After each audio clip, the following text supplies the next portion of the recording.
I would wait until like there was a traumatic storm. Oh. And I would fly out of whatever airport was near that just because I want to see what the storm looked like in VR. Oh, you are an adrenaline junkie. Man, I'm like, dude, there were some scary ones too. There was tornadoes that was going on. Oh. And I never found them in the game. Oh, never found them. Maybe they weren't in the game. Now, hurricanes in the game. Yeah. Yeah. And I crashed every time. Which, by the way, welcome to the show. Welcome to the show. A big crash. Everyone's going to be sitting down going, Bert's a pilot now? I didn't even know he knew how to fly. He's a pilot. He's a criminal. He's a doctor. Whatever he needs to be. Listen, I always play one. I always play one on TV. What's going on, Nick? It's been an entire week, man. I know. You were off traipsing around the country. Yeah. Doing a little vacation. Just working, and with the fruits of that labor, I've upgraded my setup to be closer to yours. So yeah, look at you, dude. The people who see me on YouTube should see me more clearly now. Exactly. All 9 of them. All 9 of them. There's been no change to the voice setup, so we'll sound exactly the same on the radios that people are going to listen to us on. So. You know, it's funny, and of course I'm going to complain about this a little bit. I'm on vacation. Nick hits me up. I think it was vacation, or I just came back from vacation. One of the two. Mm-hmm. And Nick says, I think I was on my way back, or I just got back. He goes, "You want to get ticked off?" I'm like, maybe. Like, why? What's up? And he goes, "I went to go see your interview, which was fantastic, by the way." And he was like, "I'm not even subscribed to you anymore." I'm like, "Yep, that's right. YouTube, folks. That's YouTube right there." I couldn't even be mad. Like, I'm not shocked. Of all people, for them to unsubscribe, like, obviously I was going to notice. Well, that's the thing. Like, YouTube right now, I feel like if they don't like you, they put you in this special place. Mm-hmm. And I feel like both of our channels are in that special place right now. Mine, I think because I stay like I've not said the words that we can't say, they can't like deliberately make my life more difficult, but they definitely don't promote my content out. Like they used to promote it to strangers all the time. Now they never promote it to strangers. But I was telling Nick, I was like, I can one up that. I'm like, I just got an email while you told me this. Freaking YouTube was like, yeah, you know, you guys, we don't know. What was their exact wording? We haven't built a history of content. Yeah. Which is, we're on year 3, by the way, if you're just listening now. 250,000 views. We do this weekly for almost 3 years now. Never missed a week, not once. Never. So we have a little bit of a history on our side. In fact, we do more than 52 episodes. Right. That's right. Because we've done specials. Correct. So we're about 54 to 55 episodes a year. So we're well over 160 videos, not including shorts. We have hundreds of shorts. And they said we were going to lose some advanced features. Now, I don't think we were using any of those advanced features. Well, yes and no. Their exact wording, because I'm not offended. What are they going to do? Take away a couple more views? Right. Dear Deceptive Reality, right. To help keep our community safe, this is to keep all of y'all safe, by the way. We limit some of the most powerful features to channels who have built and maintained a positive channel history or who have provided verification. Now, understand, when I set up this account, because it's technically I'm the one that set it up, I verified who I was. In fact, we had an AdSense account, which also, guess what that does? Verifies who you are. But whatever. As of now, your channel doesn't have sufficient channel history. It has lost access to advanced features. This may have happened because your channel did not follow our community guidelines. Now, just to be aware, every community guideline that they've ever put out, we have followed to the T. Right. They usually send you a warning or a notice that you've broken one anyway. We've not had any strikes on our channel. We've legit had nothing. Like, from an outsider looking in, we're probably one of the cleanest. Like, there's no significant foul language. We don't steal content. Everything's original. Like, I don't know what we would have broke. How this impacts your channel. You will not be able to do things like get higher daily limits for live streams, shorts, and video uploads. So what that means is, whereas before, let's use, for example, let's say I wanted to put like 10 shorts up. And our shorts is, like the short form content that's from our bigger channel. I couldn't do that now. There's a limit to how many I can put up. Did they say what the limit was? Nope. Because of course not. They're going to keep things. But here's the thing. Before I got this email, I scheduled 15 shorts to come out. Right. Only 5 came out. So I'm assuming our limit is 5 per day. Okay. We can no longer embed live streams. We cannot pin comments. So if someone has an amazing comment, I can't even pin it to the top of the comment section. That's an odd one to lose. Yeah, for sure. Right. So like, if let's use, and some people be like, okay, well, give us like a real world scenario. Let's say we say something that's incorrect. That would never happen, but let's say it did. Impossible. And somebody corrected in the comments. It could get lost in 20,000 other comments. Yeah. Because we'd want to pin that so people can see. We've done it before. We've pinned comments to the top of a specific video. And we've lost the availability of adding external links to our video descriptions. So like, sometimes I like to pay homage or give credit to somebody in the comments. Can no longer do that. No longer. But in addition to that, I also cannot link things like videos that I want people to watch or like to our website. Right. Or to any of our channels that like Instagram or Twitter, or like, I can't do any of that stuff anymore. How to restore access. Build positive channel history by following our community guidelines. Or provide video or ID verification for quicker access. This may not be available for all channels. I can assure you that would not be available for our channel. Well, I mean, if you're fully verified, what would be the point of that? Well, exactly. The thing that annoys me the most is they said build positive channel history following our community guidelines. But when I look at our channel, when I go to our channel, and everyone has to understand, they've been bottlenecking us for months. Right. And we know what the cause of that is. 100%. Here's a great example. Our last video, 13 views, 1 thumbs up with an average view duration of over 19 minutes. A click-through rate of 7.5, which is pretty good for us. Now, you may be asking yourself, where did all your views come from? YouTube search. Browse feature was one browse feature. And the rest was people going to our page trying to find us. The average view duration of everyone that clicked on our thing is it's over 30%. I consider that pretty good. Being so, that is good. That's watching it all the way through, folks. That means from the time the video starts to the time the video ends.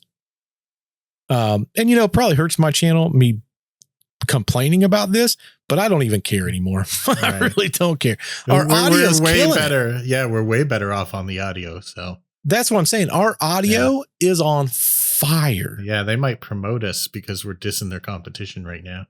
They might. Here's the thing. They already promote us. That's the thing. True. They're a little more fair about that. How many more times have we been on the front page of Spotify at this point? Oh, so many more times. Like we get a lot from the true crime category, which is what So people may not know that there's no specific category for the paranormal, supernatural, mysteries, things like that. Everyone goes into the true crime. So we're competing with a lot of those people. But Correct. on Spotify, we end up on the homepage for true crime pretty much a number of times a day. A lot. It's very often. And even Apple has promoted us a little bit. So I haven't had a chance to check Amazon yet, but we only added to Amazon 3 weeks ago. Right. Exactly. And so that's the thing, you know, and it's the summertime. This is the time when technically a lot of things go down. Video views go down, podcasts go down because people's going on vacation. They're not listening. But the fact that our audio is, in my opinion, I'm going to use the terminology, exploding. Right. But YouTube has shrunk all the way down in the last 6 months. I mean, that's nuts, dude. It's more than 6 months because it was before our Christmas special. That's right. Right before it. It's nuts. Yep. All because we said what they thought was one word. They never gave us a warning. Right. And technically that video did amazing. Right. It did really well on YouTube. Correct. Yeah. But every video after that, struggle bus. Yep. Here's the crazy thing, just so people can understand, and then I'm going to get off this tirade. Yeah, we talk about this way too much. We do. I can't help myself. It ticks me off. Me too. On my channel, and this is how I look at is what we're, because here's the facts, folks. What I do on my own personal channel and what we do here is very similar. The difference is Nick and I are on this one and I'm just on the other one. So what happens is I try a lot of things on my channel, and if it works, I go, let's try it over on this one, right? Like I'm never going to try something on this channel because I don't know how it's going to do. Mine is more of a, hey, if this fails, I'm not going to do it on Deceptive Reality. I'm just not going to. I can put a short on my channel using the same exact philosophy, 1,000 views instantaneously. I can put a short on our channel doing the same thing, less than 5 views. Isn't that wild? Less than 5. Same concept. In fact, I've put up in the last few months, and for people that doesn't understand, we pay for everything we do. We don't get monetized on anything. Right. In the last if I go to shorts, I'm looking for the last time that a video on a short has blown up. And you have to understand, shorts, they just throw out to everybody. They test it and they see, okay, does people like this? Yes or no? The last one that we did extremely well on, microplastics in the brain, 1 month ago. People love them microplastics, I guess. They loving them some microplastics. 3,300 views. The very next day, that video, 3 views. Next video, 4, 7, 3, 11, 1, 5, 29, 0. Wow. 0, That's 0, 2, 2, 0, 1, 4, 0, 0, 7, 1, 6, 0. So you didn't show it to anybody. You didn't even attempt to show it to anybody. No, our shorts used to get like, some of them were like 70,000 and stuff like that. Oh, yeah. I think at one time, like huge numbers. Yeah. Absolutely. We still have a short video that is blowing up. It has never stopped. Oh, really? Yeah, it sits on it's constantly our top performing video every month. Oh. It's our Fruit of the Loom. That one from the Mandela. Yep. This Mandela month Effect. alone, we've gotten 106 views this month alone. Nice. And we published that video all the way back. When did we publish that? It doesn't show me if I do it this way. It's been a while now. It's been a long freaking time. I mean, we're probably like our over a year. Format. Yeah, absolutely. 100%. But here's the thing. People go back and they watch that video. We just now from beginning to end are sitting at 64%. So YouTube can't hold that one back. Right. The average view duration at basically 1 second is 185%. Wow. Now, the reason for that is I put a visual in there. So people's going back to look at the visual, which is the cornucopia versus the label with no cornucopia. So they're going back to look at that. So it's giving us a higher retention. That's the only reason that video is doing well. Yeah. I know sometimes when I come across videos like that where you got to compare something at the beginning, but by the end of it, you forgot what it is. I like watch it through like 5-6 times sometimes. Yes. And that's exactly what's happening with that. But the average person, every single person that's clicked on that video, it has an 88% retention rate. Wow. Now that's real good. That's extra. I mean, that's by far our best performing video on both channels. I don't have anything else. It's in the 80s. So, but whatever. Whatevs. But yeah, I was on vacation. We did that. We had a little bit of a blast while I was there. I didn't think about podcast stuff at all. So listen, today, all the stuff I got today is literally just things that I ran across while I was on vacation, just doing me things. Yeah. Well, I mean, that's good. You're always got your mystery brain going. You're always thinking about stuff. Well, I did run across a kind of an interesting one. You know, we've been speaking of the Mandela effects because we just covered obviously our best performing Mandela video. Right. There's one that I'm absolutely ticked off about, just like I was with YouTube. Oh, and what's that? Well, here's the thing. I asked Jess if she remembered it. She has no clue, no concept. Have you seen the movie Home Alone? Oh, yeah, of course. I've watched that like a million times. It's iconic, right? The first one's iconic. You watch it every Christmas. It's like a requirement to be alive. Right. There's a scene where Marv and what's the other character's name? Harry. Yeah. Marv and Harry's in the van and they chase Kevin, and Kevin goes into that nativity scene. Remember? Yes. At the church. Yeah. And all of a sudden he sees them spotting there looking, and he runs into the church. And Marv screams, "We got to go get him, Harry." What does Harry say after that? Man, I don't remember now. Jess can't remember either. Why is it I remember this so well? Wait, was it we'll come back and get him tonight or something like that? Nope, that's a different part in the movie. So what some people remember is that he says, "That place gives me the creeps." Oh, really? And what makes it so funny is because it's a church. Right.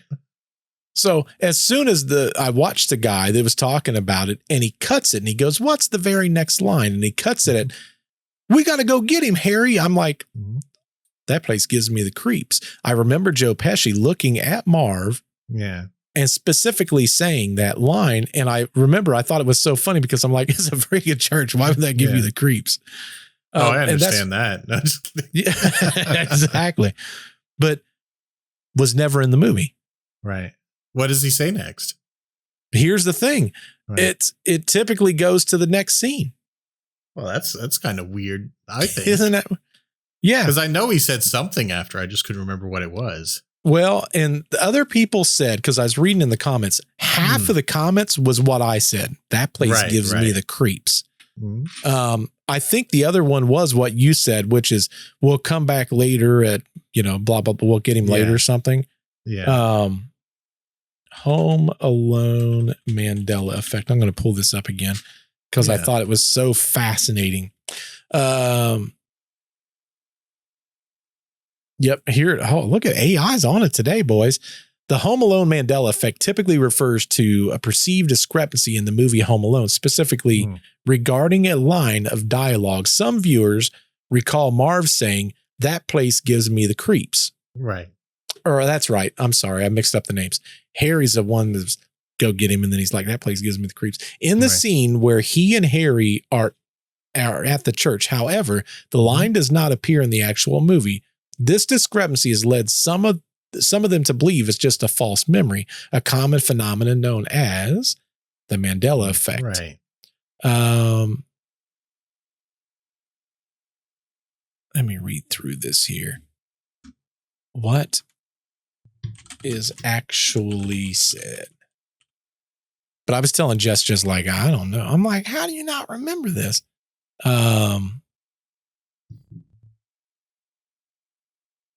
Many people remember Kevin McAllister. Is there another one? This ain't the same one. Oh, there's more than one? Yeah. The so-called Home Alone Mandela Effect refers to a widespan false memory surrounding a specific line in the movie. Many people misremember Kevin McAllister saying, I made my family disappear, when he actually says, I made you guys he did say, I made my family disappear. Yeah. He's laying in the bed and he goes, I made my whole family disappear. Right. Then he starts getting excited about it. And then he started getting excited about it. Right. This I remember says that specifically. It says that never happened. He says, I made you guys disappear. But why would he say that? That doesn't make any sense. Yeah, I don't believe that one. That's what the old AI said. Yeah.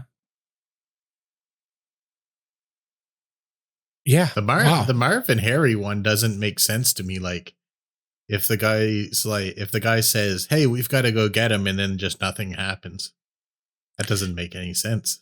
Some people said that same line that you said about we'll get him later or whatever. But I specifically remember Marv saying, that place gives me the creeps. When Harry's like, we got to go get him. That place gives me the creeps. And a lot of other people remember that too. Yes. Now I'm looking to see half. It was like half. Half remember that. Half from one reality, half from the other. That's what it is, man. It's doggone 50-50, half and half. I've got an interesting story that sort of like leads into this. Oh, or jumps off of this. Okay. Have you ever heard of a lady called Dolores Cannon? No. Dolores Eileen Cannon, in fact. Oh, Eileen. That's a fancy name. Yeah.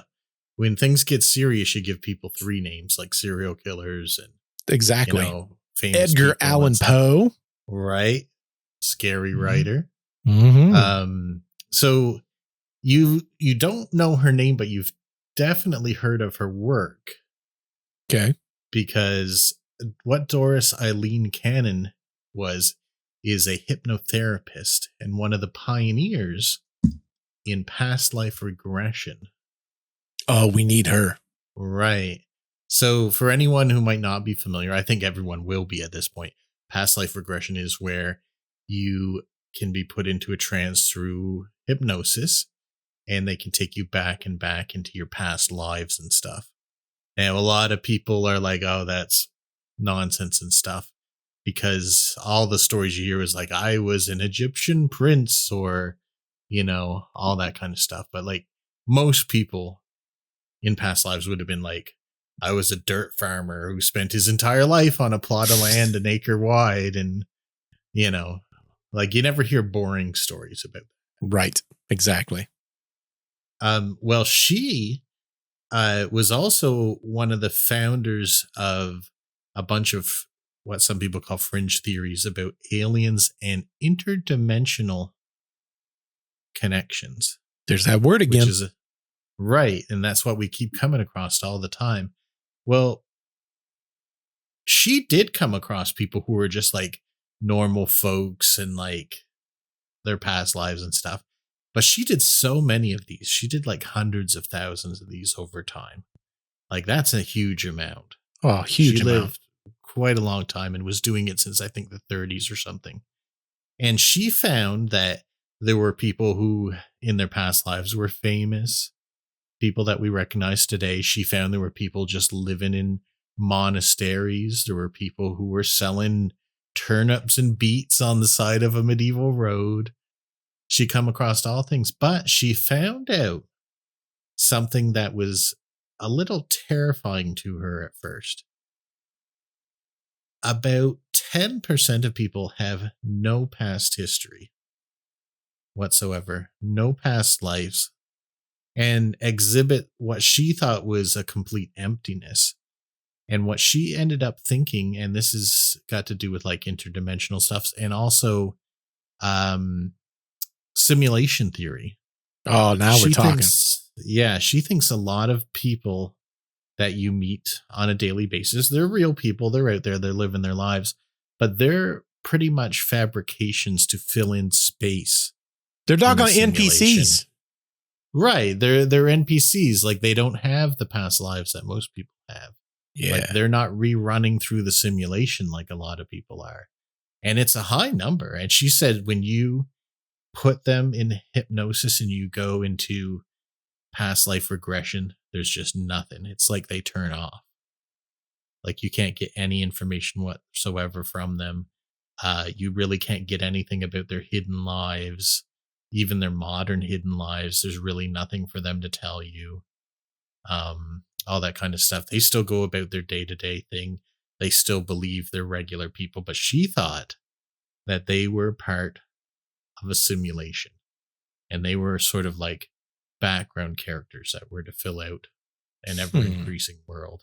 And to how she put it, to make and this is funny because this is almost like a modern term, but she was like, to make content for the others to consume. Oh, that's interesting. Just like an NPC. Right. No, like NPCs, you'd expect there to be a ton, but she said it was like around 10%, which isn't a lot. It isn't a lot. But anyone that she found what she considered had a soul would have multiple past lives over and over and over again.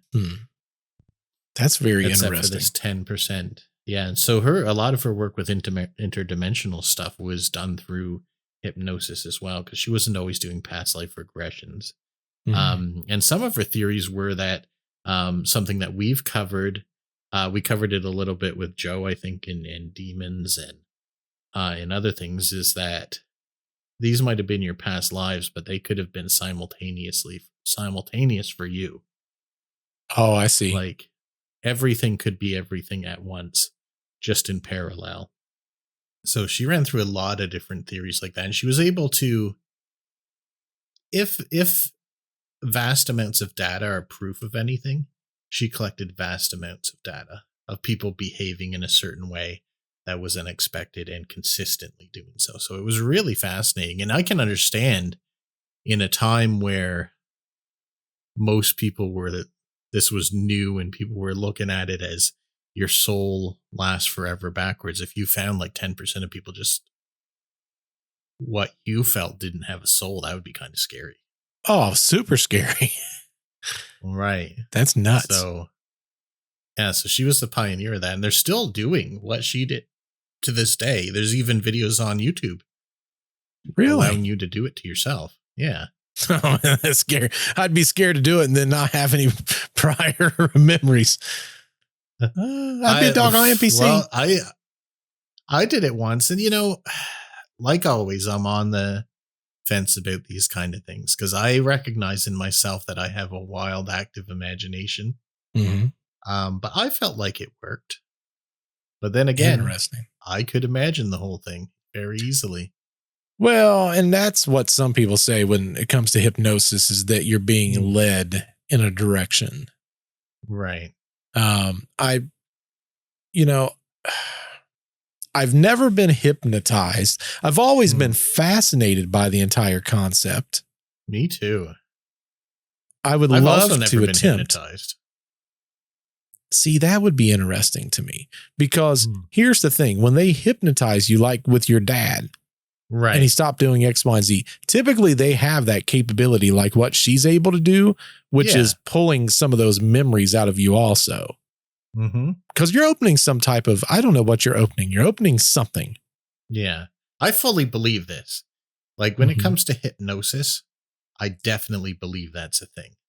And I've had opportunities to experience it, but I'm a little bit afraid of it. I don't know if you feel that same way too, that loss of control. Yeah, I'm not a big fan of losing control of anything. Right. I don't know. I was talking to Jess the other day. I said, my biggest fear in life is that I lose my cognitive abilities. Right. Like that's the scariest thing to me. It's super scary because then you're a prisoner in your own head. Yeah. And I think to me, the worst part about that is it doesn't happen all at once. Right. If it just happened all at once, it wouldn't be that bad because you wouldn't know any different. But it's gradual and you know something's happening to you. Right. Over time, like a little bit more each day and that kind of thing. That is scary. That's why I'm taking my doggone NAD plus right now, Nick. I'm going to try to prevent that from happening. I don't know. Who knows? I don't know. So the science says that if you, like, barring some diseases and stuff, if you work on your neuroplasticity, like doing brain games and thinking about stuff, it's just like a muscle. And you have a better chance of retaining your mind and memory. The interesting thing about that, I feel like you do a lot of that. Yeah, quite a bit. Have you seen that NAD plus stuff yet? Have you seen any of that? No, I don't know anything about that. So I came across it because, of course, as we get older, we're always looking for something to try to, keep us moving. You know what I'm saying? And I found that all the celebrities was doing the same thing. And what they're doing is NAD plus is like, they've got different versions, like a supplement to a degree. But a lot of people do it with an IV drip. So I ended up convenient at home, I would say. Oh yeah. But you can also get it as in like packets, or you can get it in pill form, but I heard the pill form is not as effective is what I've heard because your digestive system kind of kills it off to a degree. Yeah. But listen to this. The one that I got, it's got 5 different things in it, and I'm going to butcher this terminology that everyone that knows this product is going to be like, what is he talking about? So it's got the NAD plus. It's got this thing called resveratrol. It's got, in addition to that, it also has PQQ, and I'm not even going to attempt to say what that is.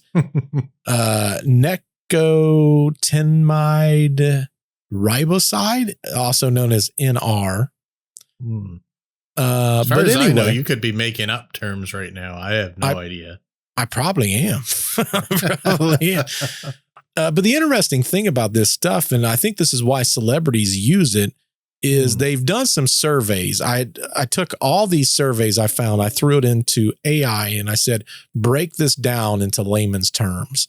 Right. And what they found is this supplement, it can mimic the health benefits of calorie restriction, which is a well-known approach to improving metabolism and aging markers. Okay. And that's without actually eating anything less. So you're still eating the same amount. Right. But it's like doing a thing. They had 11 obese people who were otherwise healthy men. The study was randomized, double-blind, and crossover, meaning that each person took both the supplement and the placebo, but at different times without knowing which is which. And what they found was they had a lower resting and sleeping calorie burn. They had an overall daily calorie would remain unchanged. So it means they was eating the same amount. Right. They had boosted energy, more fat inside the muscle cells. In which I was like, that don't sound good, but it says, ironically, fat stores inside muscle cells increase, but this is like athletes' muscles. So it's got like an endurance training effect. That's a good sign, not bad. When you first said that, I was like, well, I don't want that. Right. That's what I thought. But luckily, this is why I put everything in AI. I'm like, okay, break this down into dumb people terms. Yeah. The big one, reduced liver fat. Okay, that's very good. Lower blood triglycerides. Improved glucose control. Okay, that's also a very important one. Systolic blood pressure dropped by 5 mmHg, whatever that means. Oh, that's also really good. Reduced inflammation. The biggest side effect. So if anyone of you are listening, you're like, this sounds like a great product. I'm not endorsing it. It's not like they pay me for this. I'm not even going to tell you which one I got. But with this product specifically, if you're on a blood thinner, it also thins out your blood. Oh, okay. Could that be dangerous if that was like double thinning? Yes. So they say, talk to your medical professional if you have a blood thinning agent already inside your body. Right. But they did this thing for 30 days and that's what they came up with. Oh, okay. In addition to all of that, the way that some of this stuff works is it improved the mitochondrial function, which is kind of what we was talking about before. It enhanced metabolism, helped with muscle recovery, supported brain health and focus. And they say it also extended lifespan in animal trials. Oh, that's really good. Yeah. So I'm like, the PQQ in there, it helps with focus, alertness, and cognitive sharpness. Supports heart health, and it reduced oxidative stress. Oh, okay. Well, that's all very good stuff. Yeah. So, but the one thing is what they find in red wine molecules. So it mimics calorie restriction effects, lowers inflammation, lowers the fat in the liver, improves insulin stability and blood sugar control.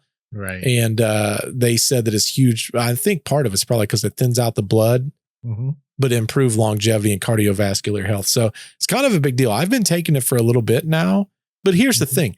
I sell myself on this. I'm like, man, I'm taking this product. It's got all this stuff. I'm feeling so much better. And I don't know if it's placebo or not, but I don't know. Well, so I know we mention it all the time, and it could be a little bit placebo, but the boom boom sticks. Yes. They've completely cleared my sinus, and they're not even supposed to do that as far as I know. They've completely cleared my sinus issues, which is fantastic. Isn't that crazy? Yeah, they don't even make the claim of that. It just seems to have happened. Correct. That's what I'm saying. Like I can breathe so much better now as an individual. And that's the thing. Like whenever I talk about stuff like this on the podcast, it's stuff that I've tried and I'm like, this is a pretty good product. Yeah. They last forever too. I've still got like 2 that have not even opened yet. Yeah, I'm the same way. Yeah. So that's the thing. The boom boom sticks was amazing for me. That's why I told everyone, like, you got to try these things. Like, this is crazy. Yeah. This could be the same thing. I don't know. I'm going to try it for 30 days. Supposedly you get better sleep. The sleep is good for repairing. It puts you into a deeper state for longer. The huge thing that everyone talks about is the mental alertness and the focus. Yeah. And they said it takes 30 to 60 days for the rest of it to kind of start moving the needle. Okay. So I don't know. I'm going to try it. I'm kind of curious about it. You'll have to report back to us later. Oh, I plan on it. Yeah. There's weird things that can happen. Like, how do you feel about like certain people might have like superhuman abilities, like physical abilities, not mental abilities? Oh, 1,000%. I've seen it. Yeah, there was a guy recently I wanted to bring up too, because this is a big mystery that I trying to find his name. I think it's Nick something, but every time I think of that, it's Nick Cannon. No one talks about Nick Cannon. Yeah, let me look up this guy's name right quick. Nick Cannon with his 37 kids. Yeah. Allegedly. I think he's proud of that. I don't think he's denying that at all. It wasn't even Nick. Chris Lemons. Have you heard of Chris Lemons? Basically the same thing. No, I've never heard of that guy. So this fellow, and this is amazing because this is verified. They don't know how this happened. They've got some theories, but this is a fact. They're not saying it's anything supernatural, but it's something that we can't explain right now. And it happened just a couple weeks ago. This guy who is not Nick Cannon, but is actually Chris Lemons, was doing some deep sea diving. and he was going down, and he thought, well, I should probably go up soon, because I've only got 9 minutes of oxygen left. So he was just getting ready to ascend, but something happened and he fell unconscious. He passed out. Wow. And he hadn't had a chance to like release the weight belt or change the buoyancy or anything like that. So he fell and laid on the floor of the ocean. Oh, man. And he was down there 45 minutes. That's crazy. Eventually, they got him back up. And do you know, he had no adverse effects. He was without oxygen all that time, came back up, woke back up, and was perfectly fine. There's a similar case that I know of. And what it is there's people that I can't remember if they drill in the bottom of the ocean. There's something they do in the bottom of the ocean. And as most people know, you get a case of what's known as the bends. If you go down deep enough, and what happens in layman's terms, my understanding, and trust me, I don't know a lot about this, but I think what happens is there's a gas that forms inside your body. Yes. It's when you ascend, this happens to you. Well, the gas is in there when you're down there. It's when you ascend. My understanding is that it expands and it can be life-threatening. Like it'll kill you. Yeah. Sometimes people, to avoid the bends, have to go into a depressurization thing afterwards and stuff like that. But what this company determined is because they're so low in the ocean that it takes the equivalent of 33 days of ascending at various speeds because it was so deep. And whatever they was doing, they was building something underneath there, or they was drilling something underneath there. I can't remember. Yeah. But because it was taking so long, they ended up building these domes in the bottom of the ocean. So they was paying these people all this money. But what you would do, because you don't have 33 days to go up and down and up and down, they would send them into these domes because then the gas can stay in your body. It doesn't matter. It doesn't really change anything. Yeah. Have they said that they thought this gas helps you stay down in some way? No. But the whole reason, because some people be like, well, why didn't he just go back up? But that's why I brought up the bends things. But come to find out, he was ascending up and he was doing it in these portions. And the way they did it is they had those, whatever those helmets are, and they've got those lines that attach to the ship and this pumping all the oxygen down. And then they got like these little canisters that's on their body. And I think those canisters have like 6 minutes or 7 minutes of air in it. Right. And when they was ascending, his air cord that also was connected to the communications got stuck in something. Oh, okay. And as he's going up, he starts radioing. He's like, hey, I need more slack in my line. And they're like, you have maximum slack. And he goes, I don't think so. And then it cut off because that line broke. Oh, that's not good. Not good. Well, the problem is that line also had all the power for the lighting. And once you get that deep in the ocean, there's no light. Yeah. Light does not get very far down into the ocean, really. No, it does not. It's pitch black. They said it was the equivalent of putting both of your hands over your eyes and pressing. You can't see anything. Yeah. It's the abyssal zones, I think is what they call them. I think you're right on that. Yep. Yeah. But when the line broke, he didn't know what to do because now he doesn't know what's up, what's down, what's left, what's right. He goes back down to the floor of the ocean. And he's standing there because he doesn't know how to get back to the dome, which is where he thinks they'll start to look for him. Yeah, because he's not got any light. He can't see anything down there. Can't see anything. Right. Finally, he decided, if I'm going to die, I'm going to die. And he walks in the same direction. Now, here's the thing in the ocean. He didn't even know if there was a cliffside. Right. So he could have walked right off a cliff, and some of you people probably think it's all flat. It's not. No, there's cliffs and valleys, just like on land. It's the same thing. He's walking. He found the dome area. Oh, he got lucky. He got lucky. He goes in there, and they know something's wrong. They can't communicate with him. Right. They take down one of those submersible drone things, I guess. Yeah. They go down and they see him laying in the bottom of this ocean thing. Right. He's not responding. Mm-hmm. It takes them, I forget how long, to get down to it. Yeah. And then they had to bring him up. And when they was bringing him up, obviously there was no pressurization was not being done correctly. So they had to put him in one of those pressure room. They said that he was 30 minutes with no oxygen. He had used all of his oxygen. The time it took him to go from the top to the bottom and the bottom back to the top. Yeah. 30 minutes. So they don't even know how long beyond 30 minutes. Right. This is No just oxygen. like that guy, really. Exactly the same story. It's darn near exactly the same. Yeah.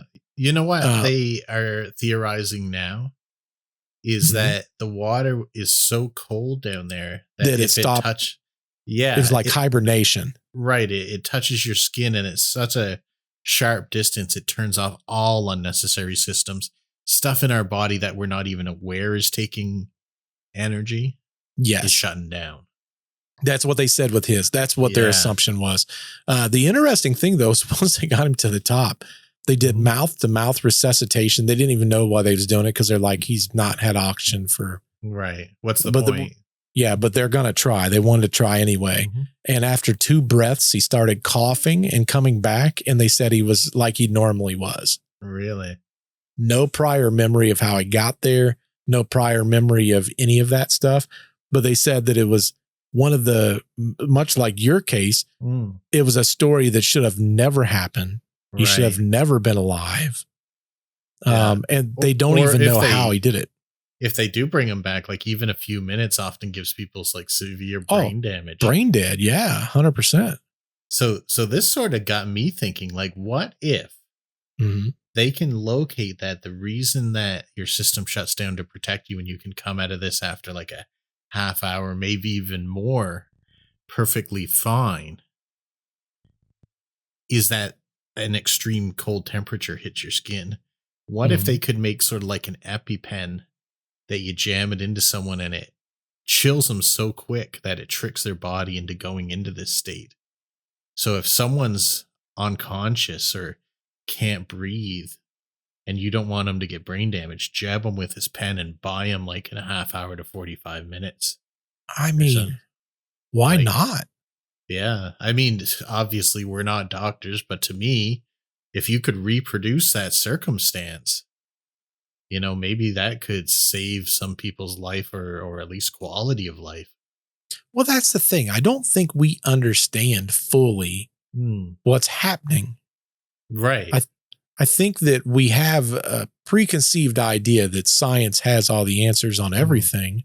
Yeah. Like I was listening to a story, I don't know, this was probably 5 or 6 months back. This guy wakes up and he's got this headache, like it's a horrific headache. And he gets up and he looks at his pillow and there's blood on his pillow. Oh, that's not good. And he's like, oh my God. So he's talking to his wife. He's like, hey, I had this thing happen. You know, I got this blood on my pillow. And then he starts sitting there and he's freaking out. He's like, well, maybe I've got like a brain aneurysm or something and it's leaking out and it's causing this. Right.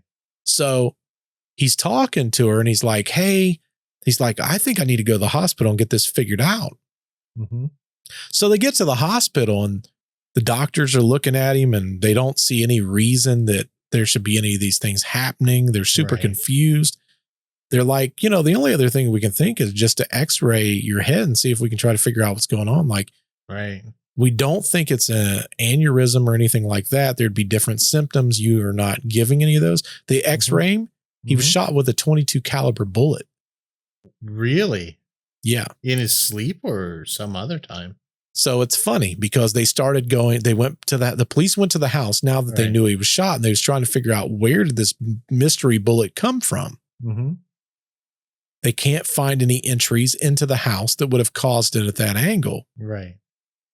They go to the wife and they're like, hey, there's this event and, you know, we're trying to figure this out. And she goes, well, you know, I got a .22 pistol underneath my pillow that I sleep with. Oh my God. You know, I don't think that it would have been that. And then they go and they look and it was the pistol. So then they're talking to her and they're like, we find it awful suspicious.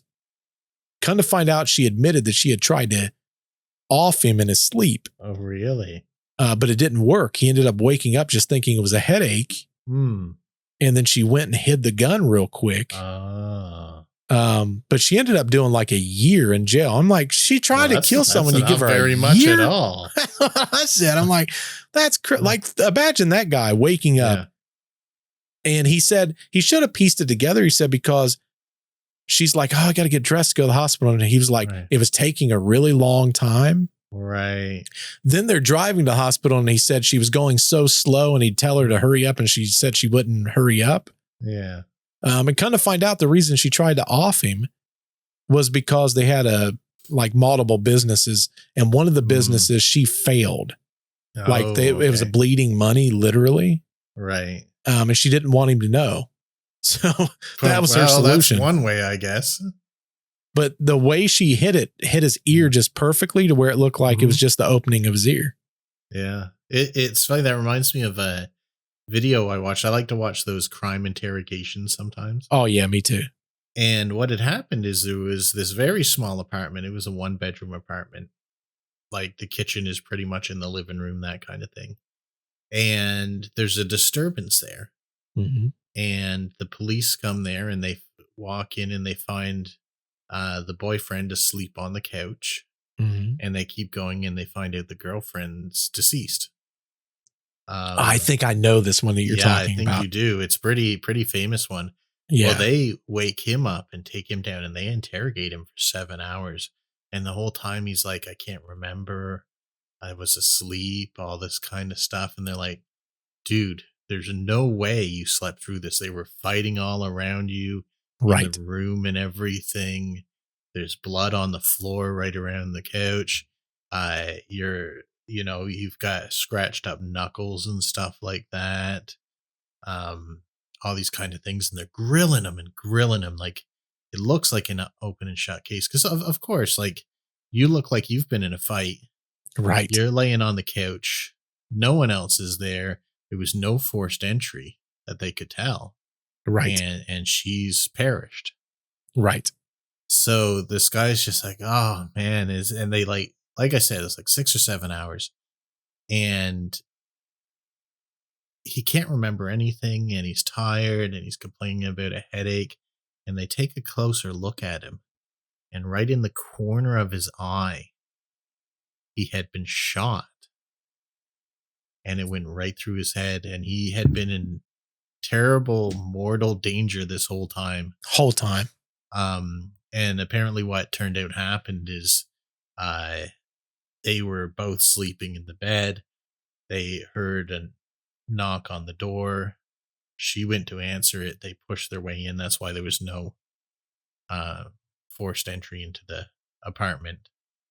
He had actually fought them, but where they shot him in the eye, he just sort of stumbled back and laid down and basically went unconscious on the couch and fell asleep. Right. Well, that's the thing. During the interrogation, he kept trying to say, can I just lay down for a couple of minutes? I'm just really tired. I want to get some sleep. And then eventually he's like, man, I don't feel good. This is at the end of things. Like, man, I just don't feel good. And they're like, do you need medical or something? Like, what do you need? And he goes, I think I do. Yeah. And I'm like, dude, that's crazy. The part when the guy like gets right up close to his face and you can see him just go, even in that grainy footage, he just went dead white. Oh yeah. He was like, oh, okay, hold on. We screwed up. Yeah. This got lawsuit written all over it. 1,000%. But, and I'm critical of them sometimes, but I would have thought the same thing probably. For sure. Like how many times have they seen this exact scenario and it is the boyfriend? They never have. That's the thing. I don't know. There's always that fascinating storyline where you go, what would I do in that situation? And a lot of times I'm like, I would have taken the same path that they did. Yeah. I don't know. But I mean, both the stories we just told, that's another like physical superhuman ability that we can function through stuff that sometimes will take care of people. Like, for sure. Sometimes we can keep functioning. And that's weird. It's very weird. Yeah. I don't know. I see stuff like that. And then I think of all the times that I become debilitating by some weird ailment that's probably not a huge deal for some people. But I'm like, for me, it's like the man sickness that we all get. Here's the crazy part, and I'm dealing with it right now, like really bad. Oh. Sciatica pain. Oh, okay. For anyone that's never had that, it's by far the worst thing that I think I've ever had to deal with. And this time around, for me, it's like the worst it's ever been. Are you taking anything for it? Have they given you anything? Or here's the thing. There's not really a whole lot you can take for a sciatica pain. And it could be anything from a disc slip to a just inflammation. Right. It could be any of those things. And but the crazy part is it's back pain that goes into the leg. It causes leg numbness. Like there's all kinds of things. But like I sit there and I think, what if I had like a manual labor job? Right. What would you do? Well, that's the thing. Like I can only stand for short periods of time and then I got to sit down because the pain is just too much. Right. And some people that have sciatica, they can't sit down. They can't lay down. Right. Like every night I struggle to sleep right now because the pain, I wake up in pain and then I move over and then, there's all that. But like, that's just debilitating.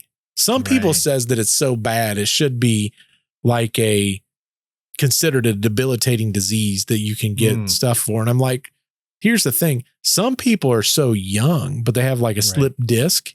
Like they're in their 20s. Yeah. Oh, it can get you at any age. Any age. Yeah.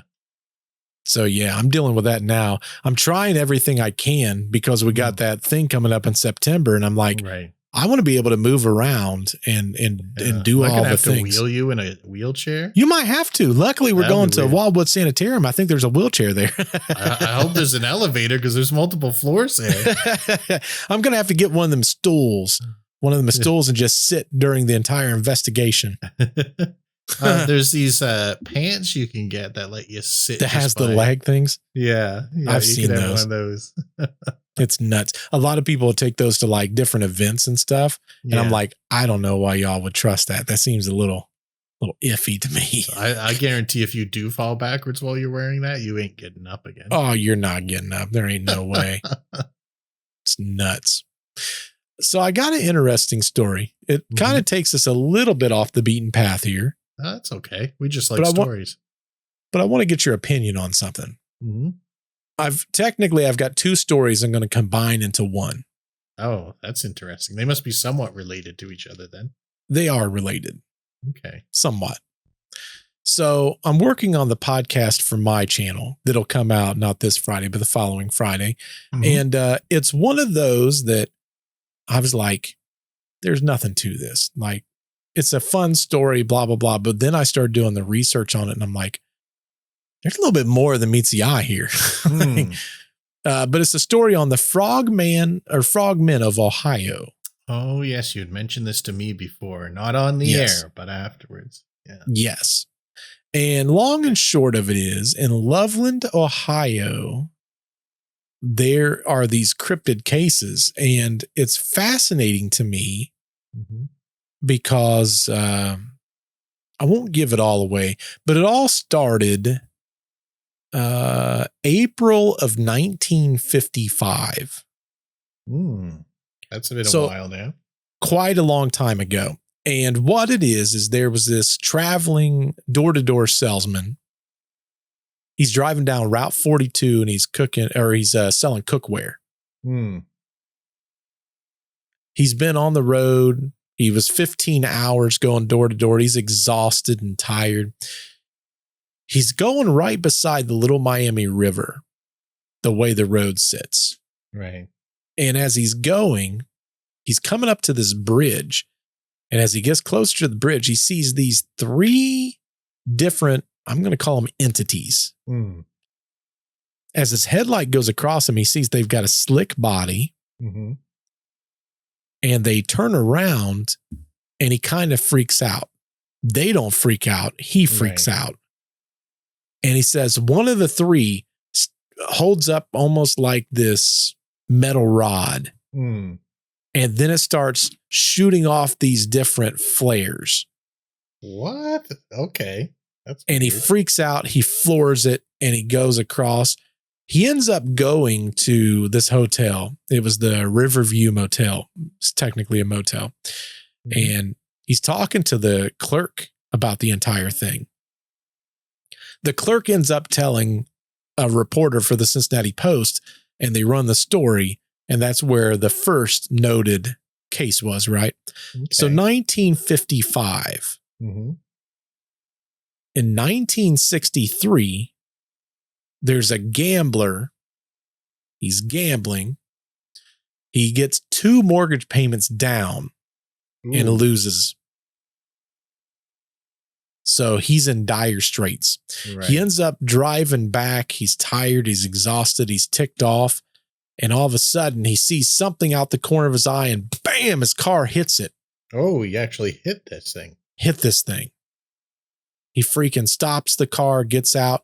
The front end is crumpled. Now, we're talking about, this is 63. They built cars a little different back then. All right. Built to last. His thing was, I had to have hit a deer. Right. Like, this thing was big enough, it had to be a deer. Could never find the deer.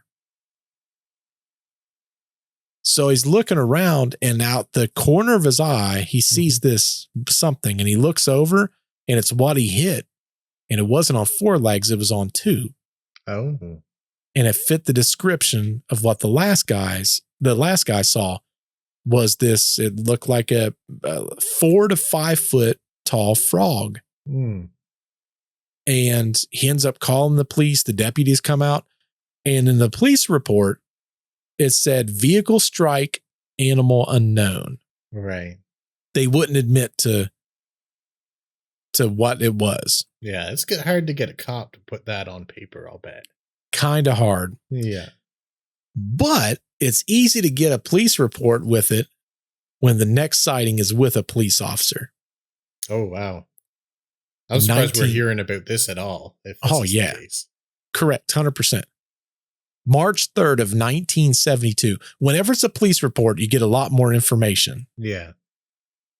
So March 3rd, 1972, there's a police officer and he's out. Now you got to understand it's sleeting. It's black ice. Like it's bad. It's bad. Mm-hmm. He's going along and he sees what appears to be something like standing in the middle of the roadway. And as his lights come on, he slows down to almost like a crawl, and the thing stands up 4 to 5 foot tall, looks at him. The eyes are amber because of the reflection of the light. Right. And when its mouth opens, he sees all these series of small, sharp teeth. It ends up jumping. Froggy. Correct. It ends up jumping over the guardrail into the oncoming and then slides down into the cattails. So the police officer, he calls in to dispatch. He's like, in fact, I got the exact quote. Dispatch, This is Unit 37, unknown animal, mile marker 14, might be injured person requesting backup. So these other cops get there and they're like, dude, there's nothing, like legit nothing. The only thing they could find, get this, only thing they could find was where the cattails had been pushed down. Oh, okay. So there was evidence that passed through. Yes. And some prints with 3-toe footprints. So of course, this officer, for the next few series of weeks, they're making all these frog jokes. Yeah. As you would. Right. Oh, you saw a frogman, cryptid, a Teenage Mutant Ninja Turtle. Is that what you saw? Oh, no, it's a frog. I see. I'd be like singing the Battletoads theme song. That probably would have been better. 2 weeks later, another officer's out on the road, March 17th, 1972. It's 11:57, and the dispatcher calls out, roadkill reported, possible stray dog, mile marker 14. Same as the last spot. Yeah. He's not thinking anything about it. He drives over there. He sees this dark mass on the ground. He goes, that's clearly it. Moves his lights over and it stands up. Oh, geez. 4 to 5 foot tall, look like a frog, mouth wide open, 2 rows of small sharp teeth, just like what they reported before. Right. This time he freaks out. He's got a flashlight in one hand, a .38 revolver in the other one, and he shoots it. Oh, well, see, I was saying, man, I wish he'd shoot this thing. Shoots it. He hears the thud. The way he described it, it was like a wet towel slapping concrete, is what he said. Oh, interesting. He said he hears the thud. He said the thing jerks, and then it belly crawls off the road into the cattails and disappears. No sound, no splash. Just a couple of little sounds of the cattails rustling, and then it was gone. Calls for backup. Dispatch Unit 38 fired 1 round, unknown animal, fled towards the riverbank, no further contact. Right. So cops. He would have had to report this one because anytime you discharge your service firearm. Yeah. Correct. So the official report said that it was a large tailless iguana. Oh. And they presumed that it was an abandoned pet. What did he think about this, I wonder? Well, it's funny that you say that because he wrote a note that stayed in his locker for years. Right. It said in his locker, he wrote one note to himself. The eyes never blinked, not even when the bullet hit. And now this was no iguana. I've had iguanas before. They don't move like that. And they don't stay active in 50-degree rain. Right. I've also had iguanas and they never behave like that. No. In fact, I haven't tried it, but I highly doubt they can take a bullet. Here's what's weird. When the cops got there, the other cops, they couldn't find blood. They couldn't find anything. I wonder if they ever found his, the bullet. I wonder they if did not find the casing. Oh, so it must have sunk in a little bit maybe or something. I don't know. Well, they couldn't even find the casing. Oh, not even the casing. The casing they couldn't even find. The only thing they could assume is when it recoiled, because it's a 38, right? That it recoiled into some weeds that they never found it. Oh, weird. Oh, the other thing that I should mention, the gambler, when he took his car to the body shop to fix the crumple, they said large unknown animal hit the vehicle. Right. They couldn't say what the animal was because there was no fur, no feathers, but there was a green substance. Oh, interesting. That was on the grill, and it smelled like spoiled fish is what they said. That seems pretty consistent with the Frogman. Kind of fits consistent, right? Right. Now, an entire decade goes by, and what happened was supposedly the police agency said, we don't talk about frogmen because we look stupid. I don't want to hear anything on the airwaves. There will be no jokes. This doesn't exist. 10 years go by. There's nothing, literally nothing in the records. So it goes all the way. Almost 10 years between each of these, really. Almost, really. Yeah, 100%. So there's these newspaper that's starting to print and people starting to talk about they're seeing it.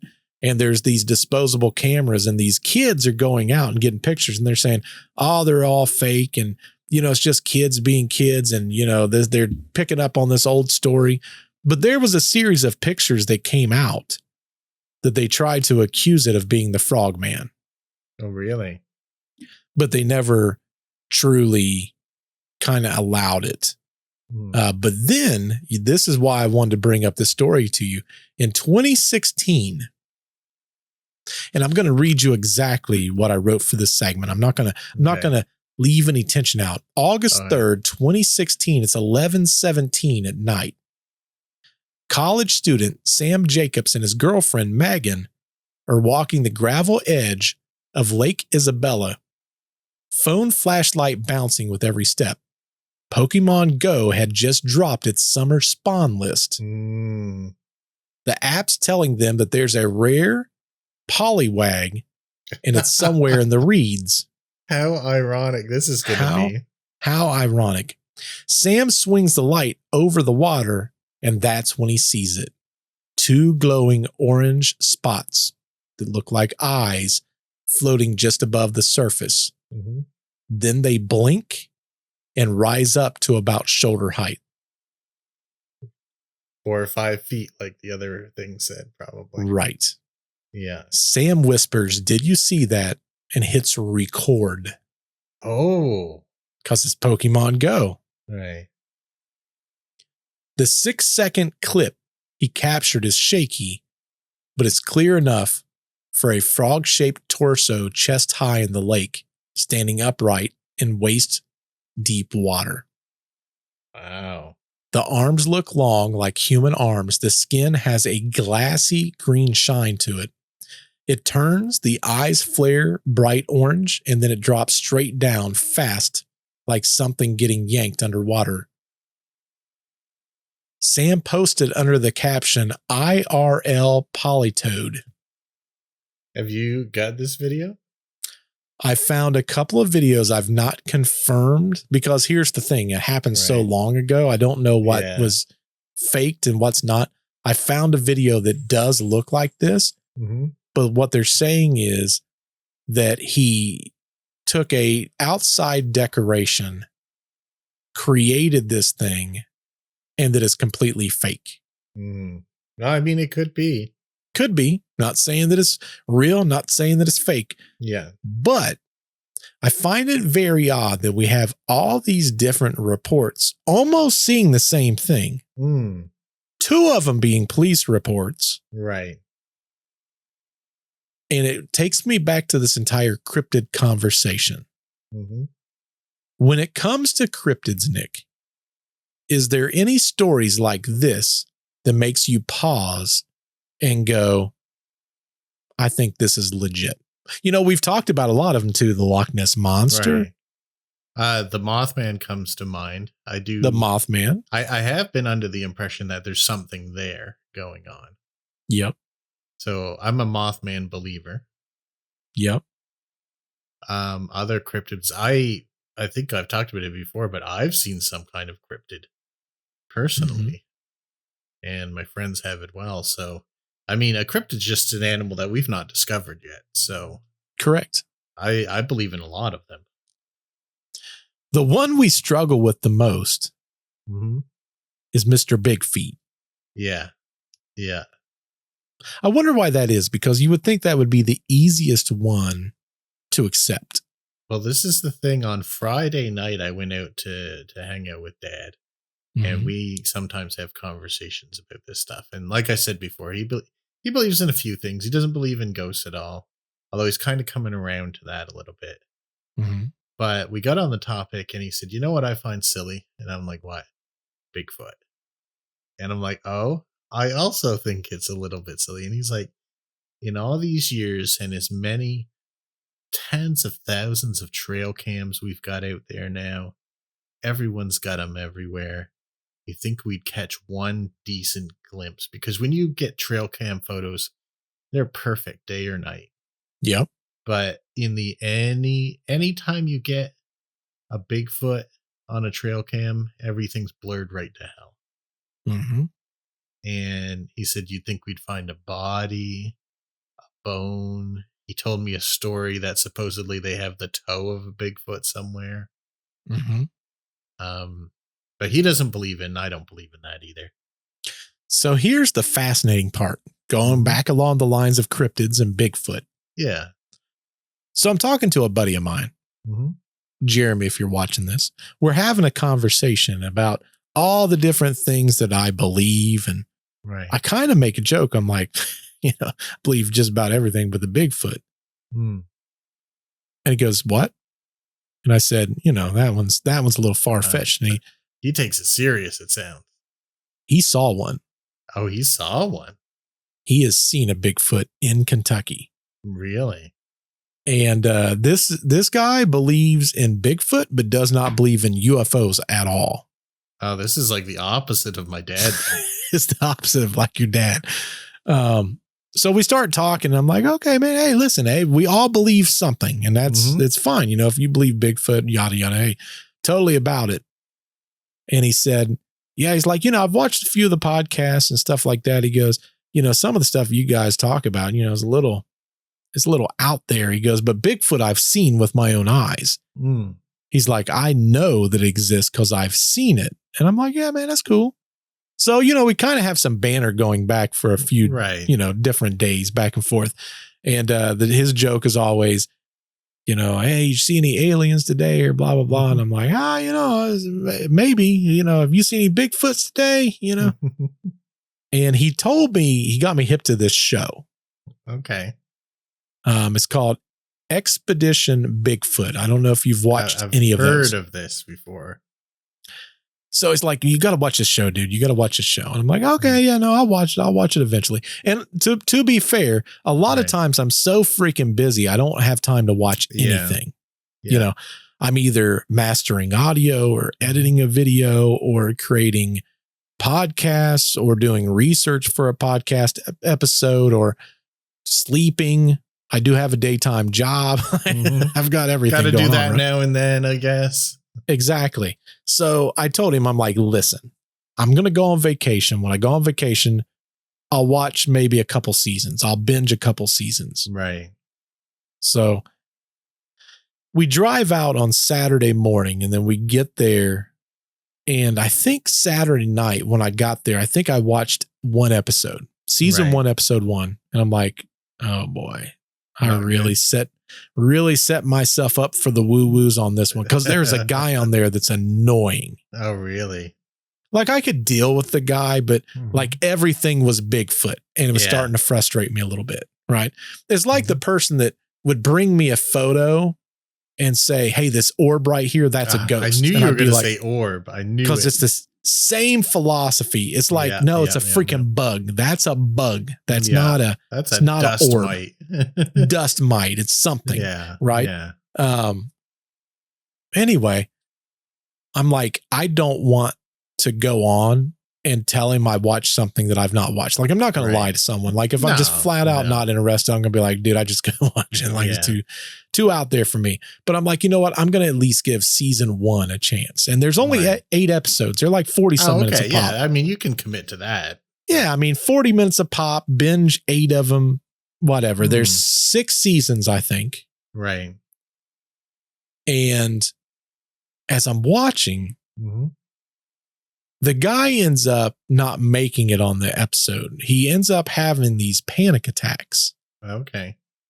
And I started becoming interested in it because you and I also talk about this phenomenon known as infrasounds.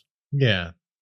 And it's sounds that our human ears just can't detect, but we have an effect that's caused by it. Right. And supposedly Bigfoot has this capability of almost creating this infrasound that then kind of messes with us and makes us disoriented and sick and stuff like that. He ended up leaving the show. Oh, good. For good. He was the Bigfoot expert. Right. And he's like, I can't continue. So I'm like, well, that's interesting. So we get to the end of season 1 and they start breaking down all these analysis. Right. And I'm like, might be something to that. Oh, really? So they've sort of brought you around here. Kind of. Listen, I would say bring me around. Let's not be putting words in Bert's mouth now. Oh, okay. But it was like intriguing. That's where you were going. It was intriguing. There was some things. They had these night vision cams and some sounds and stuff. I'm like, that is a little odd. Yeah. Well, man, I might have to give this a go. Here's the thing. I watched season 2. Okay. Because now I'm kind of hooked. Season 1, I'm like, okay. The end of season 1 anyway. Like the first episode, I'm like, okay, I really hate this guy. Yeah. And then episode 2 and 3, I can't remember when he left the show. It's like episode 3 or episode 4 or something. Right. Oh, we got quite a ways in then. Season 2 rocked my world. Really? They're like in Washington State and they're talking to these people. Here's the intriguing part. We was just talking about trail cams with your dad, right? Right. Yeah. Yeah. They set up these trail cams and they're like, this is a known spot that we believe we can see it. They're finding these structures in the woods. Structures. Yeah, that's structures. Yeah. They're like man-made or Bigfoot made. They don't know. They really don't know. But what they do know is like, it wasn't natural. Something created this, but they're in the middle of nowhere. Yeah. They got this trail cam and it's attached to this tree. And long story short, they go back and the trail cam has been turned. Oh, interesting. It had been turned. And then they start talking about Native American legends. And as they're walking, like you'll hear them, it's just them and a camera guy. Yeah. As they're walking, you're hearing these rocks falling like around them. And Native American folklore is that Bigfoot, when you go into their territory and they don't like it, they throw rocks, like their warning mechanism of, hey, you're in the wrong spot. You shouldn't be here. You probably need to move on. Oh, that's kind of exciting. Oh, yes. It's super exciting. And then there's this scene. It's my favorite scenes are always the one where I'm like, someone's about to die. I don't know why to. The suspense. There's two people. It's the cameraman and one of the guys. I can't remember their names, but he's in the tent and it's like late at night and he like wakes up and it reminds me so much of like the Blair Witch Project. And it's the night vision and it's on his face and he's like, I legit hear something breathing above the tent and I can't figure out what it is. And it's sitting there and you hear it. It's like this. You actually hear it. Yeah, it's like this really deep, and you almost hear like that, like a bear has like that gargle, like deep gargle. It sounded like a dragon to me. Is what it sounded like. But the cameraman's freaking out. The cameraman's like, "What is that?" And he goes, "I don't know. I'm going to take the night vision goggles out and kind of see if I can figure out what it is." So he ends up going up, and he can't find anything. Oh. It's like nothing's there. But the other intriguing things is while they're out, they find footprints. Oh, they do. Okay. In addition to that, they find night vision of these bodies hiding behind trees. Oh, really? They take this drone into this cave. They find this random cave. They end up doing the testing and there's this gas in there to where you cannot, like a human will die. If they go in there, a human will die. Yeah. They send this drone in and like part of the way through the drone just disconnects. Oh, and they can't get it. It's gone. Well, the drone tech is freaking out a little bit. You could tell it's an expensive drone and like she's an expert. Like they hired this person. This isn't one of them. This is an expert that does drones for a living. Right.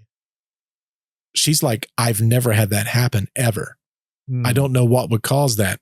And what they figured out was there was another mine that was across. So they're like, maybe let's walk over there and see if you can reconnect to the drone. Right. They go over there. She turns it off, turns it on. She reconnects to the drone. Oh, that's so lucky. So lucky. So she's like, let's go a little deeper in and see if we can figure out. They find another tunnel way.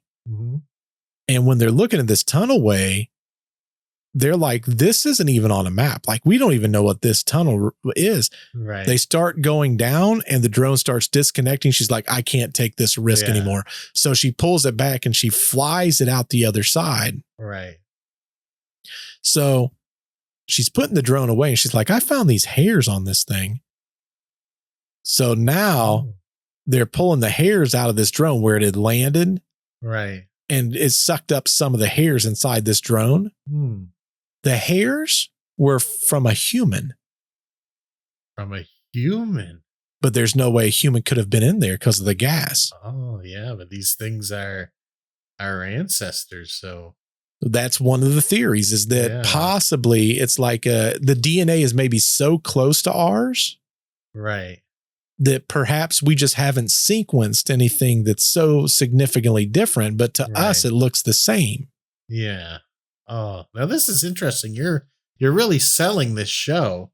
I tell you what, I for the first time, I think in my life, I'm starting to kind of lean after watching this show. Really? They get so close in season, like I don't want to give it all away. In season 2, they are so close to finding whatever it is that they've been stalking. And then there's a fire in freaking Washington and they have to leave. So this is Destination Bigfoot? Expedition. Oh, Expedition. Bigfoot. Expedition. Do you have Max? I don't, but I just got something that I think it might be on. If you have Hulu and it's the premium Hulu, you also have it on Hulu. This sounds like something that might be on Discovery Plus in Canada. And it is. Could be. And I just got it 2 days ago.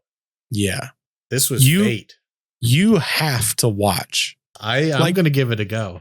Like season 1, I'd say just, go into it with an open mind and just go, I'm just going to end it. And at the end of season 1, you're going to be intrigued.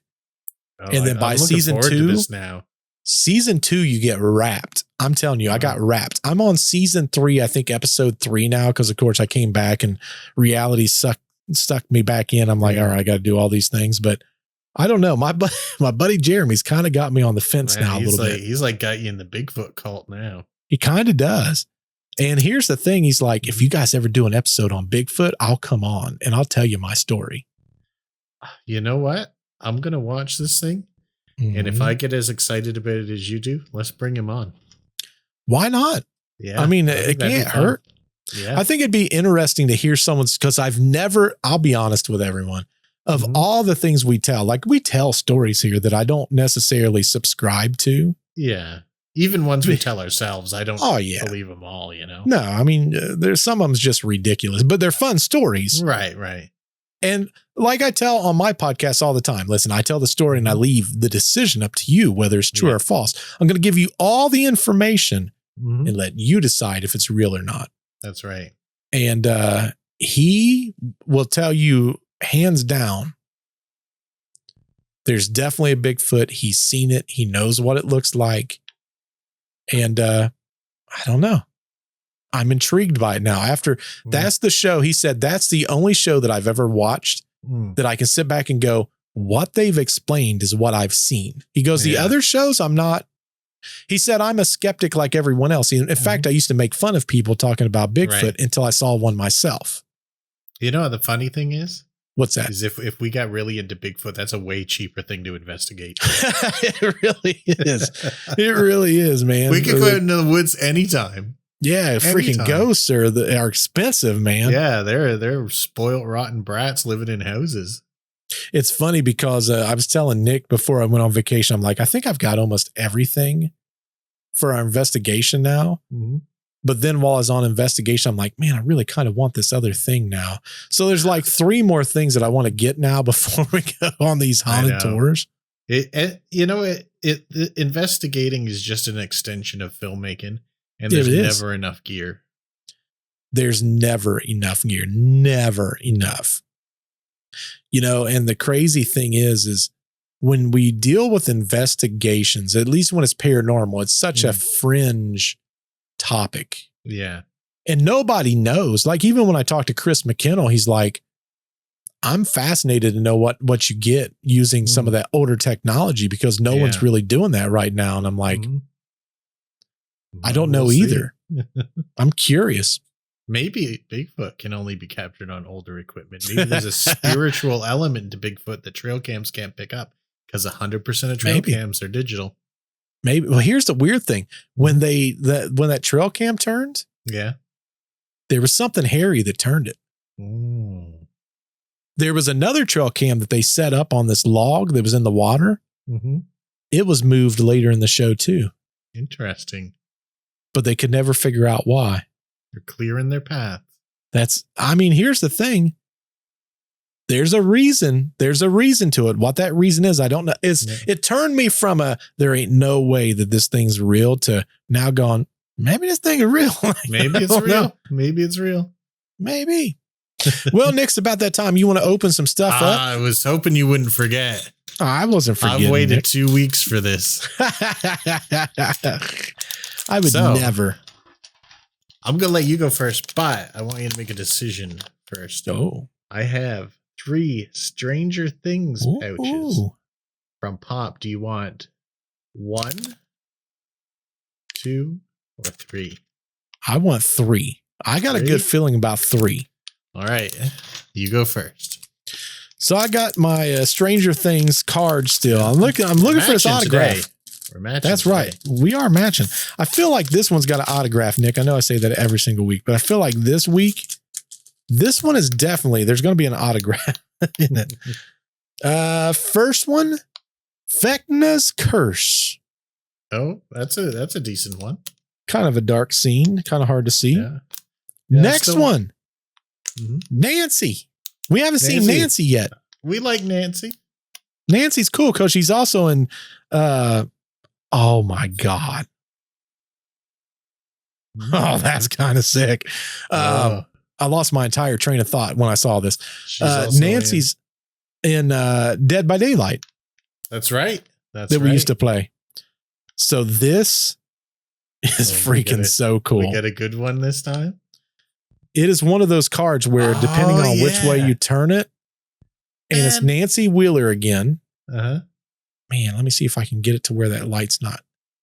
But it's her face, and then it goes to her sitting in the chair. Man, they used to do that all the time in card all packs, the time. And they don't do it anymore very much. That's an awesome one. And it's called Vecna's Curse. Oh, and another one Nancy, was called Vecna's Curse. The other one was called, I think it was called Vecna's Curse. I think. Weird. But this one is 4 kills, 4 gates into the world. And on the back of the card, it shows the 4 people that Vecna crippled up, as we like to put it. Yeah, that's a super neat card. I like that one a lot. Not super special, but the next one is We're Alike, and it's just the tattoo that's on the 2 different people there. I think one of them was 11, and then that other boy, I think, which ends up being Vecna. I can't remember what his other name is. I know he was number 1, wasn't he? Or Henry. Henry, that's it. His name was Henry Creel. And the last one, it's Over Soon, and is a Vecna with I can't remember the redheaded girl's name. Max, that's it. Yeah. Dude, that freaking holographic card, dope. That's the coolest thing we've pulled so far. I miss those. They used to do those all the time. All the time. They don't do nothing cool anymore, Nick. So for this one, it's so tiny you'll never be able to see who they are, but it's basically got all the characters. Who do you think we're going to get in here? Well, there's a lot of characters it could be. I will say, give me a hint. Is it one of the original characters from season 1? Well, I can't tell by looking. Oh, because it's in an actual package. Yeah, man, and it can be from any season. Yeah. Oh, yeah. It's basically it's got the Demogorgon. Yeah, it's basically every season. I'm gonna say we're gonna get the guy, the 11's dad. What's his name? Hopper. I feel like it's a Hopper. All right. I'm thinking I'm gonna go. It's gonna be Barb. Oh, let's see what we get. Barb died fast. Yeah, hardly in it, really. She was only in it for like, was she maybe 2 episodes, 3 episodes? Oh, I think we were. Oh, I thought I got nothing.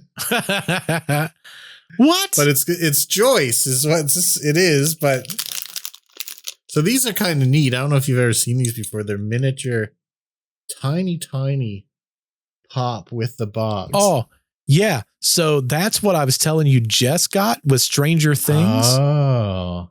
She got Will and someone else. I forget who the other person was. If she collects them, I'll bring her the ones that I get. I think she just thought that they were cool. But she's got the little pop figures of like 2 or 3 of them. Because I buy the Stranger Things Netflix mystery balls. Oh, okay. And they come in that. Yeah, it's one, there's like 5 different things in the mystery ball, but one of them is generally a Stranger Things. Yeah. Something related to it. Boy, I love blind boxes and blind bags. I saw a blind box that I almost bought on vacation. Oh, yeah? What was it? It was a blind box of classic horror movies. That'd be neat. And the boxes were completely silver. Mm-hmm. And you could have gotten Frankenstein, Bride of Frankenstein. There was like 8 or 9 different characters, and I was going to buy it. And then I looked at the price and I'm like, can't justify that price. I know. I can't wait till these. So we've got 2 more openings and then I can go buy more boxes. Because what I really want is more of those classic Universal Monster ones. Those were the neatest, I thought. Oh, yeah. We got the same amount because I've got 2 more packs that's unopened. Yeah. So I can't wait to go back. Also, my friend's looking forward to it too because I buy her a couple of ones from the office. So it's a win-win. That's right. It's crazy. Well, what says y'all in Homeland? What do you think's going on? Do you think we talked about some stories today you find fascinating? Is there stories that we should have covered that we just flat out didn't? You're disappointed. You're like, man, Nick and Bert let me down this week. Tell me what should we have talked about? I'll be honest. I've still got like 9 more stories that I one of them is a big one. I really want to talk about it really bad. But we'll wait until the next episode for that. I've got a science related one that I'm just like, say what? I've got one that's kind of weird. I could have merged into that story today. Mm-hmm. I've got one that I've got audio that I want to play you where I'm like, that's crazy. Oh, yeah. And then I've got a conspiracy theory one that I want to talk about at some point. So you're talking all the things I like. Well, hopefully y'all enjoy the podcast. Wherever you listen to your podcast, make sure you hit the thumbs up. Also, if you want to go over to the YouTube machine and give us a little view over there, that'd be great. Just whatever you do, I'm looking at you. Don't click the video, click the thumbs up and not watch the video. Okay. That hurts us. It doesn't help us. Stop that. Stop that. Don't do that. Whatever you do, don't do that. Yeah. That actually almost killed my Chris McKinnell interview. Which is amazing. I know I said it earlier. I was so mad because there was a series of people that just clicked on it, clicked the thumbs up because they're like, I'm going to help old Bird out. But what they don't understand is the YouTube algorithm goes, yeah, they gave it a thumbs up, which was probably fake. And they didn't watch the video because it sucked. They only watched like 3 seconds out of an hour and 20 minutes. So YouTube stopped showing those videos to other people when you do that, just FYI. So please don't do that. If you don't want to watch us, don't watch it. Don't watch us. Just listen wherever you're listening, if that's the case. Yeah. But hopefully y'all enjoyed the podcast. Until we see you in the next one. Goodbye. Dang old goodbye. Little dang on goodbye.